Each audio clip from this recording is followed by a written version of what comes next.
Quando ouvimos a palavra sofrimento, normalmente pensamos também em tristeza e até mesmo em desistência.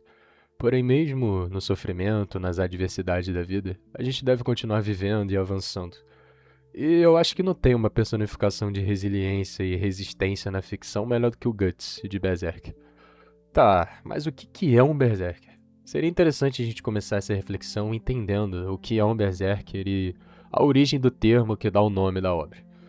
Berserker são guerreiros de origem nórdica escandinava que tinham uma fúria descontrolada e lutavam somente com alguma arma em mãos, sem uso de armaduras ou coisas para proteção, levando os danos no corpo e continuando o combate só na fúria, no frenesi e no desejo de matança.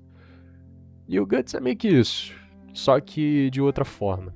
Claro, ele é um guerreiro, um soldado, e isso fica evidente quando nos deparamos com a obra de Berserker à primeira vista. Porém, quando lemos e nos aprofundamos, vemos que o Guts é apenas uma vítima de um mundo desgraçado, cruel e perverso. Ele sofreu inúmeros traumas e coisas ruins, que derrubariam qualquer pessoa, mas ao invés de se encolher no canto e desistir, ele continua persistindo. Seja a infância dele marcada por sofrimento e abusos, a adolescência marcada por batalhas e mortes, ou o eclipse, aonde, bem, a maioria das merdas e dos traumas aconteceram. Suportar e resistir às próprias dores pode parecer algo simples de ser feito. E de fato é, em alguns momentos. Porém, vai se tornando ainda mais difícil à medida que os sofrimentos e as pancadas da vida aumentam mais e mais. E aqui entram várias questões, sejam términos de relacionamentos, perdas de familiares ou amigos, enfim. Diversas provações que passamos e sentimos. Mas como a gente suporta tudo isso, né? Por mais que seja dolorido e sofrido, a vida continua, com ou sem dor, com ou sem medo, com ou sem culpa. E o Guts nos ensina isso muito bem. Ele não é só um guerreiro badass farmador de aura que usa uma armadura e uma espada pica pra caramba. Ele é um homem que foi usado, traído, manipulado, que se tornou alguém marcado pela dor e pela tragédia, em que em algum momento teve que suportar tudo o que passou, seja por bem ou por mal. Claro que o Guts precisou mascarar sua dor em alguma coisa, alguma emoção em que ele pudesse se agarrar. E a única coisa que ele tinha durante boa parte da vida era o ódio.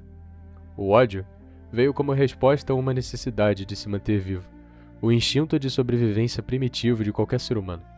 E muitas das vezes nós fazemos exatamente a mesma coisa. Mascaramos tudo o que acontece dentro de nós com alguma emoção superficial e nos tornamos especialistas em fingir que não há espaço para outros sentimentos. A gente aprende a reprimir tudo, a ignorar, a agir como se nossos sentimentos, nossos problemas, simplesmente não existissem, e agir por baixo de uma única emoção ou gatilho que temos dentro de nós, seja o ódio, como foi o caso do Guts, ou um falso sorriso, como muitas pessoas costumam utilizar. É sobre como a nossa raiva ou nossa felicidade ensaiada são parecidas, pois as reações mais comuns quando estamos lidando com inúmeros problemas da vida são essas, seja meu Deus, por que isso tá acontecendo? Ou caraca, maluco, eu tô muito puto com isso. E a conexão com Guts que eu enxergo nisso é que quando o primeiro fragmento despedaça e a dor chega, ela é maior do que o que seria normalmente sentido. Suportar e resistir é diferente de reprimir. Enquanto só reprimir é simplesmente ignorar, resistir é reconhecer os seus problemas, saber da existência deles e mesmo assim continuar vivendo, continuar indo atrás dos seus objetivos. Se a gente quiser ir para a filosofia, isso tem lá o seu cabimento. O filósofo Albert Camus, em sua obra O Mito de Sísifo, apresenta um homem condenado a empurrar eternamente uma pedra até o topo de uma montanha, só para vê-la cair e começar tudo de novo. À primeira vista, parece um castigo sem recompensa, sem fim, sem sentido aparente. E ainda assim, Camus conclui que devemos imaginar Sísifo suportando isso, pois sua dignidade não está simplesmente em vencer, está em continuar. E o Guts é a representação crua disso. Um homem que perdeu praticamente tudo, mas continua lutando. Não porque acredita que a vida vai ser justa em algum momento ou porque tudo vai se tornar um mar de rosas, mas sim porque ele sabe que se ele desistir, o sofrimento, a dor e tudo que ele passou vão decidir quem ele é. E talvez seja por isso que tantas pessoas se conectam com Guts. Não porque ele é o guerreiro mais forte, não porque ele carrega uma espada enorme e nem usa uma armadura muito foda, mas porque ele representa algo que todos nós enfrentamos em algum momento da vida. A dor, a perda, o medo, o cansaço, a sensação de que continuar é difícil demais, e ainda assim, continua. A vida nem sempre será justa, nem sempre haverão respostas, nem sempre haverão recompensas para o nosso sofrimento, mas ainda assim podemos continuar caminhando. Não porque somos invencíveis, não porque somos imunes à dor, mas porque existe uma força silenciosa dentro de cada ser humano que se recusa a desistir.